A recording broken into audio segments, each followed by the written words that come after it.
All right, hey guys, Jerry from Showtime Audio. So we have this 2021 Mercedes GLC300 with the Burmester system.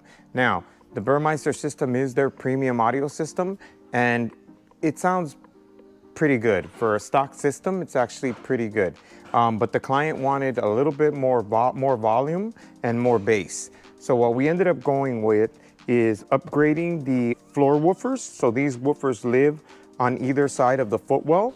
And then we did a Helix V12 DSP amplifier. So the other nice thing is we used a Burmester T-harness. So basically none of the wires were cut. So it plugs in and gives us all our inputs and our outputs. Now, we do have a couple of extra channels on this amplifier because we amplified every single channel. So center, doors, underseat subs, rear doors, and rear effects. But we still have a couple of extra channels if the client ever wants to add an actual subwoofer. And we'll show you under the floorboard, there's space to put an additional sub box. Still take up no space, but the car will sound 100% better. And it looks 100% stock. So just wanted to show you Honda's amazing handiwork. So this is the level of install. I mean, just ridiculous. I'm always blown away at the level of install. But so this is a composite panel, and I don't know if you can see, but he's counterbored all these bolts so that he can bolt to the existing posts that live here already. This is obviously the amplifier.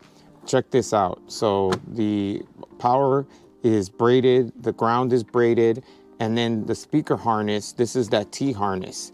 It's wrapped so that it mimics the OEM connections. All the inputs and outputs are labeled. So they're labeled on here so you know exactly what all the inputs and outputs are. And then even if you take a look here, everything has a ferrule on it. So a ferrule terminates the end and allows it to be more solid connection inside the amplifier, less likely for it to fray and break and fall apart. So it's just a longevity thing. It helps the install last longer. Because a lot of times people are like, well, why do you need ferrules? Why do you need any of that stuff? Some of it is obviously aesthetic. It makes it look better, but a lot of it is functional, right? So the braiding helps keep the wire in case something rubs up against it or goes to touch it, it doesn't destroy it.